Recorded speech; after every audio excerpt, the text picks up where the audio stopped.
Hi guys. Um, your next project is again to apply your understanding of algebra and number to everyday problems.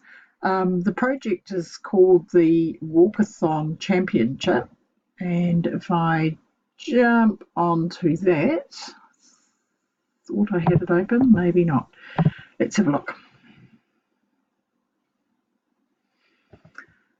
Okay, so the project is called the Walkathon Championship. What you're going to do is have a go at figuring out the speed of different animals to ascertain who is the winner of fictional races. So there's a tortoise and hare race, an opossum, raccoon, and wolverine race, an American bison, black rhino, brown bear, and hippopotamus race, cheetah, lion, and tiger. Okay, so you're going to be figuring that out with some information that's well explained here how you're going to work things out, but I will go through it with you on your slide so that you can understand what it is that I'm asking you to do. So I thought I'd use a human because we can all relate to that. So a typical human length is 0.81 metres or 81 centimetres, and we need to know this because we're going to apply this equation, which is on your worksheet, so you'll be able to remember it. So speed equals the square root of g times L. Now, g is gravity, so the acceleration due to gravity, which is 9.8 metres per second squared.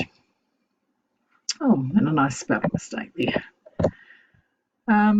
So that's the first thing you need to know. So I was going to use the length of an average human leg. So speed equals the square root of 9.8 squared times 0.81.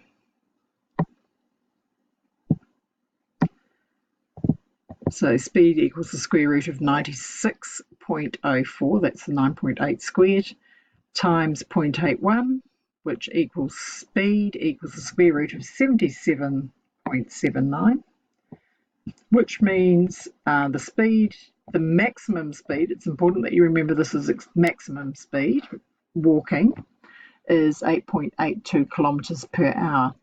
Now the average human walks, say, across a crossroad, at about 5 kilometres per hour.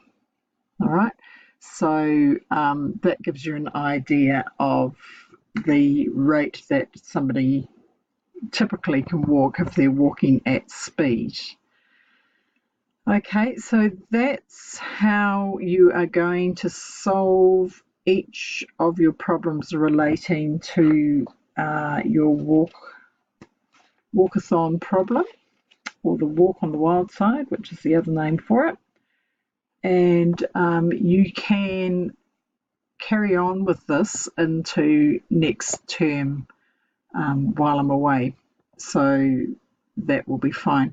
Now the other thing that I think would be really worthwhile doing, and I will type it up in your slide, is to actually take some statistics of different leg lengths and work out different maximum speeds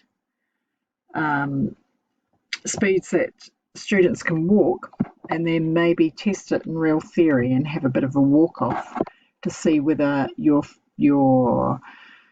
calculations of who could walk the fastest given their leg length, whether that's actually true when you put those people outside to walk as fast as they can over a set distance. Don't make them walk a kilometre, it is far too far, maybe 10 metres, because that would be easy to calculate and extrapolate out to a kilometre. Okay, have fun with that. Good luck on your races, and let's see what your results turn out to be. Thank you.